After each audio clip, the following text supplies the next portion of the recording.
¿Qué tal? Muy buenos días todavía. Esta semana, tercera de septiembre de 2015, es una semana que ha estado cargada de muchos recuerdos, de muchas fechas por recordar y por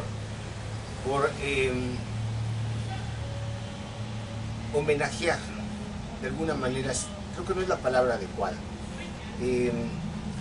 Se ha puesto, hay una tendencia que a mí no me ha gustado para hablar sobre lo que sucedió hace 30 años, el 19 de septiembre.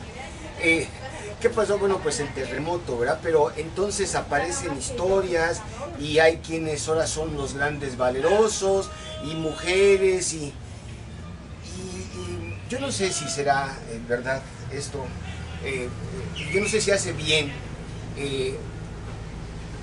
acordarse, traer al presente los destrozos y la tragedia que se vivieron. Por cierto, hay un programa que está transmitiendo el canal 40 que se llama El Foco, lo conduce Héctor Mauleón. Yo lo había leído a Héctor Mauleón, lo acompaña una chava muy guapa, Urrutia se llama la chica, se apellida la chica, y que trata sobre la Ciudad de México, y van 2 semanas que lo ha dedicado a platicar historias sobre lo que sucedió el 19 de septiembre y los días posteriores de hace 30 años. Esas son buenas historias, pero he leído muchas y he visto muchos otros videos y noticias donde el sensacionalismo se ha impuesto y no creo que eso haga bien. A mí me ha venido mucho a la cabeza que en septiembre de 85 ya venía en camino la que iba a ser mi primera hija, y su mamá, que no era mi esposa, consideró que era un hecho vergonzoso el de estar embarazada. Se salió de su casa, donde vivía con sus hermanos, y se fue a vivir exactamente enfrente del Parque del Seguro Social, el estadio de béisbol, que por desgracia ha caído víctima de esta expansión de la comercialización. Enfrente del Parque del Seguro Social vivía ella, en una casa de huéspedes, y en ese lugar, en el Parque del Seguro Social, fue donde se constituyó la gran morgue de la Ciudad de México. Yo pasé por ella el día 19 y nos dedicamos 2 días a caminar. ¿Qué es lo que ha pasado después de esa fecha? ¿Qué podríamos decir de entonces para acá? Que eso es lo que a mí me parece importante que recuperar. Bueno, pues que la Ciudad de México con ese evento consiguió liberarse de la dictadura del PRI y el mal gobierno, ¿sí? Desde entonces y hasta la fecha, la ciudad capital es punta y acrópolis, es la cabeza, es la capital, es como si fuera un país diferente. ¿Qué mejores ejemplos que las discusiones que se están dando hoy en día, por ejemplo, sobre el Corredor Cultural Chapultepec? El Corredor Cultural Chapultepec, que va a partir de la fuente de Salto del Agua y piensan llegar hasta el parque de Chapultepec, hasta el zoológico de Chapultepec, hasta Chapultepec, pues.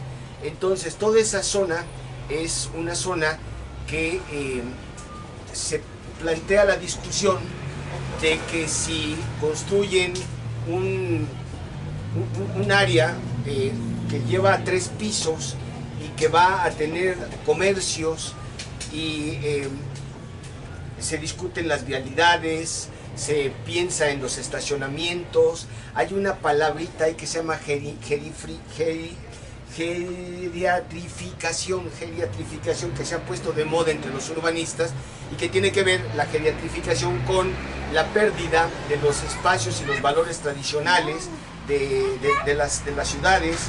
Se habla de de las escuelas y los pasos a desnivel y la gente, de las calles, de la bicicleta. Se discute cómo hoy en día Santa Fe, la zona de Santa Fe, ha colapsado en la Ciudad de México porque ya no hay espacios para edificar, y lo que antes era un sitio que por la novedad estaba muy urbanizado y era muy fácil llegar. Yo fui un cliente asiduo de Santa Fe junto con mis hijas. Cada fin de semana nos metíamos a Santa Fe allá a gastar dinero.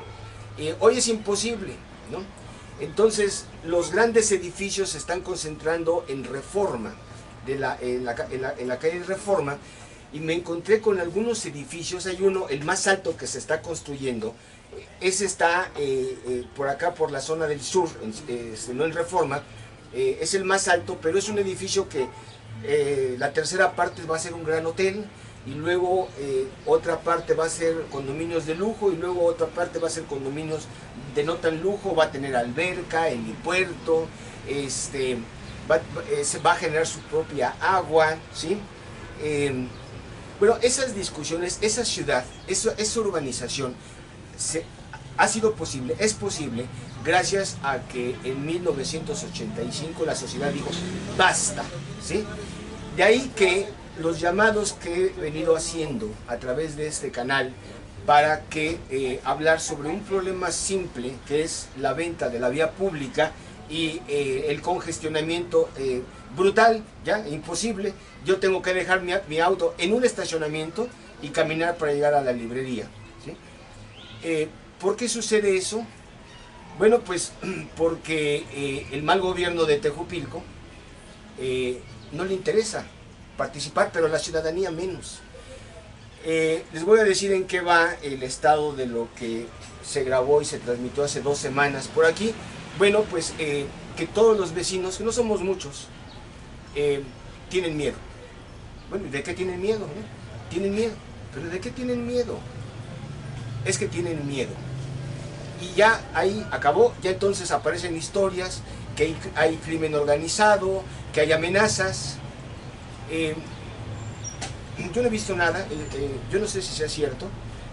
Lo que yo sí veo es que ahora los vecinos, mis vecinos, en lugar de reunirnos para ver qué hacemos y pedir de otras formas que se quite esta base de autos, de coches, de taxis que se vino a parar arbitrariamente y por sus pistolas, cada uno de ellos lo que está haciendo es: yo cuido mi banquetita y lo demás no me interesa, ¿no? Miedo, individualismo, eso es un rasgo que muy acendrado en el Estado de México, muy fuerte aquí en Tejupilco. No existe eso en la Ciudad de México, es la gran diferencia. Por eso allá, la capital, está años luz por adelante, y por eso nosotros estamos con los problemas que tenemos.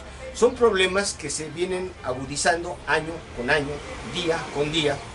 No hay que olvidar también que esta semana, este sábado,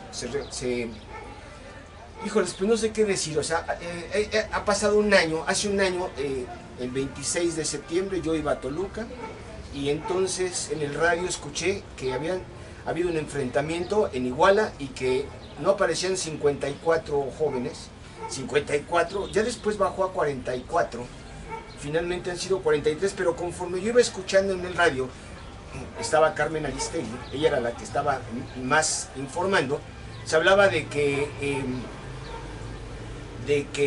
había habido ataques a autobuses de un equipo de fútbol de tercera división, de Chilpancingo, los Delfines o algo así, no recuerdo el nombre, y que habían matado a 6 muchachitos, 6 jóvenes, ¿sí? Bueno, se cumple un año este sábado. Seguramente la violencia va a escalar en México de una manera incontrolable. En un año se ha juntado Ayotzinapa. Veníamos de Tlatlaya, ¿verdad? Unos días, hace un poco tiempo antes, se ha juntado Apatzingán y Tanguato, 2 matanzas más. Los casos de la casa de la Gaviota, 90 millones de pesos, el hecho de que se la vendió el dueño del grupo IGA y que por eso tuvieron que cancelar un tren, un ferrocarril que uniría la Ciudad de México con Querétaro, la casa de Ixtapan de la Sal de Peña Nieto, que dice que no la compró, la casa de Malinalco de Videgaray, que dice que sí la compró, pero cuando no tenía empleo. O sea, todos sabemos que estos cuates, estas burocracias, viven siempre del presupuesto, y que si no tiene un puesto fijo, le están pasando a través de puestos de aviador dinero, ¿sí? El cinismo raya, y ha llevado a dos plumas importantes de México, a San Juana Martínez y a Federico López Patterson, a escribir cosas contundentes, y a este Merino, a María, Merino, que está interesado en esto de la corrupción y la impunidad. Se me fue el nombre, se apellida Merino. Hoy Merino va a presentar una propuesta junto con 40 asociaciones para ver qué se va a hacer con el problema de la corrupción. Dice López Patterson, se ha llegado al caso de que la única razón para dar contratos o no dar contratos es porque es mi amigo y qué, ¿no? El caso al que se refiere es el de una compañía española que le están dando todos los contratos, OHL, entra en conflicto, hay otra compañía también española que la demanda, y a la hora de que el abogado de Infraliber, la compañía rival de OHL, que es mi amigo y qué, de Peña Nieto, sale de la Procuraduría de la PGR, le plantan una pistola en su coche. Por fortuna, un video de una empresa particular lo captó. Eso nos lo hacen a todos. Yo tengo siempre temor de pasar el retén aquí en San Simón de Guerrero, porque si me llegan a parar, sé que me pueden plantar desde armas hasta droga, ¿verdad? Todos lo sabemos. Y a este cuate le plantan una, pero lo capta la cámara, y se ha hecho un escándalo en España. Aquí se ha dicho también mucho, pero no tanto, la televisión no lo dice. Se pregunta López Patterson, ¿qué significa lo que está pasando en México? ¿Es una provocación? ¿Es una burla? ¿Es un mensaje?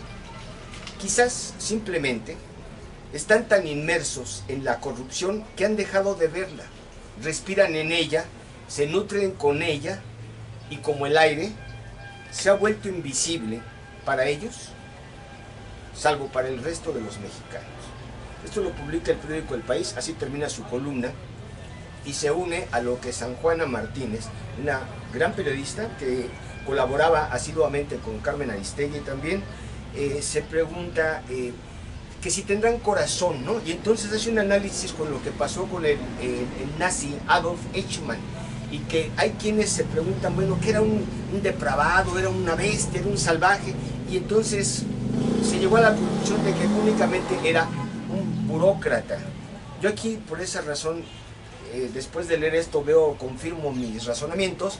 Jamás les digo políticos a estas bestias, les digo burócratas, ¿verdad?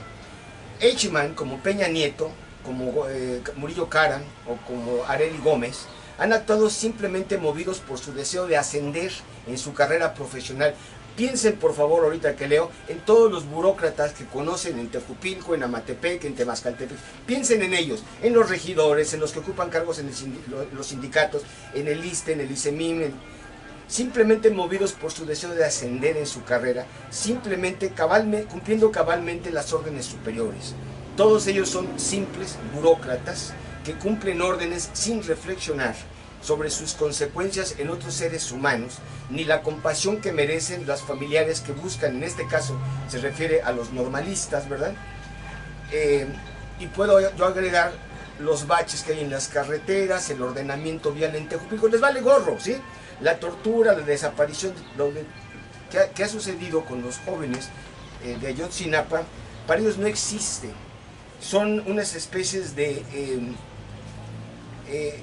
no distinguen entre el bien y el mal, son burócratas sin sentimientos, sin lugar a dudas. Este gobierno, el de México, ha perdido la condición humana. Gracias.